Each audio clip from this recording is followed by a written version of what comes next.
are normal web browsers. However, we don't necessarily want to do this from the initial session that we get. What we can do is we can define certain thresholds. We can say, for example, after 2 or 3 TCP sessions, we start requesting for the real browser verification. So this also saves us a little bit of resources in terms of the FortiWeb device itself.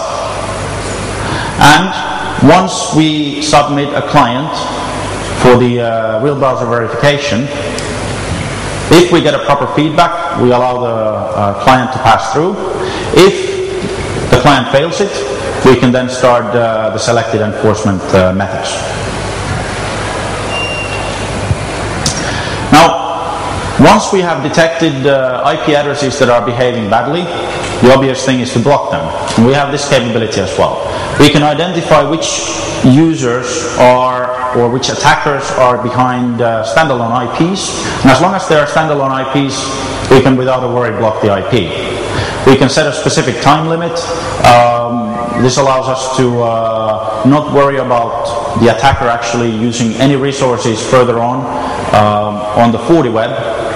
We don't need to worry about browser checking anymore. As long as we consider the user as a malicious IP, we can block him immediately. Now, going beyond DDoS. The DDoS attacks normally are meant to bring down a service, but you can also see that there is a pattern emerging behind it.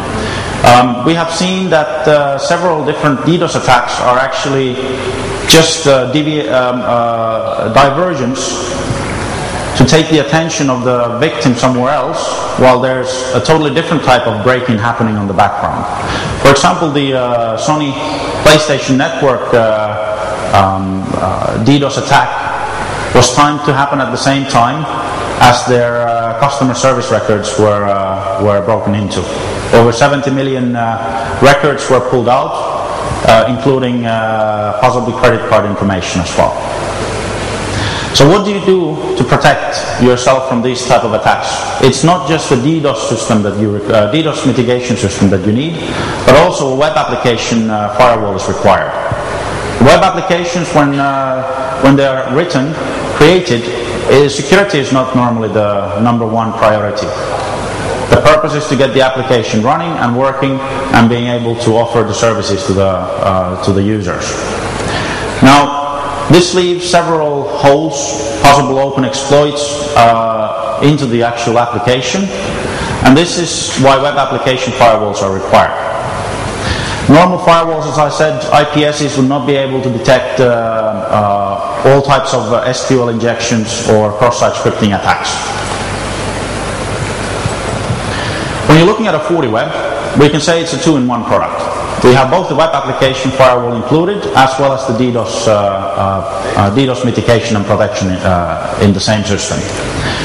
Now, what we can also do is data leak prevention. We can help preventing identity theft, financial fraud, corporate espionage together with the product. And if you look a little bit deeper, you'll find that there are actually several additional features included on the system, such as a web application scanner. What a web application scanner does is it's capable of scanning your web application for vulnerabilities.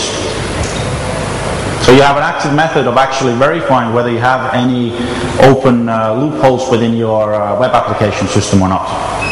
Plus, what we can also do is we can provide application delivery, application acceleration on the same identical platform.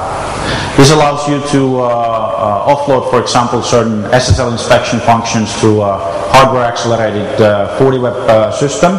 So we can do TCP multiplexing, data compression in order to provide a quicker response to the actual clients who require the services. The implementation of the system is pretty simple. You have several different implementation methods. We can operate in a transparent mode, which allows you to just drop the device into the network without changing any IP addresses or routing information. No need to change DNS records.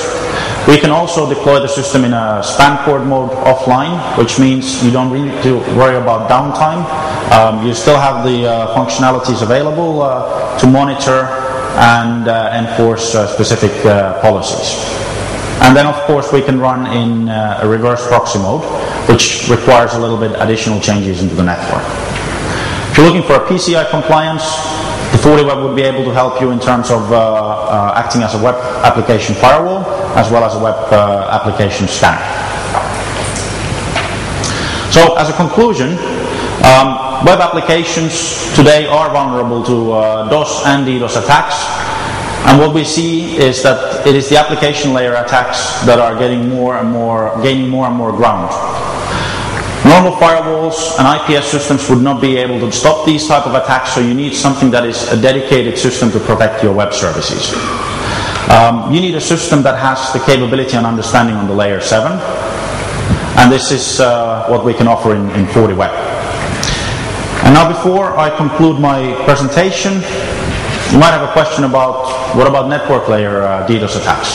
This is a different story, and we have a different solution for this as well. A different product that provides ASIC-based solution again, with rate-based detection and looking at self-learning mode, which allows you to build baselines around which we can detect attacks. So if you have any questions or comments, please feel free to visit Fortinet booth today. We'll be available to help you with any of your questions. Thank you very much.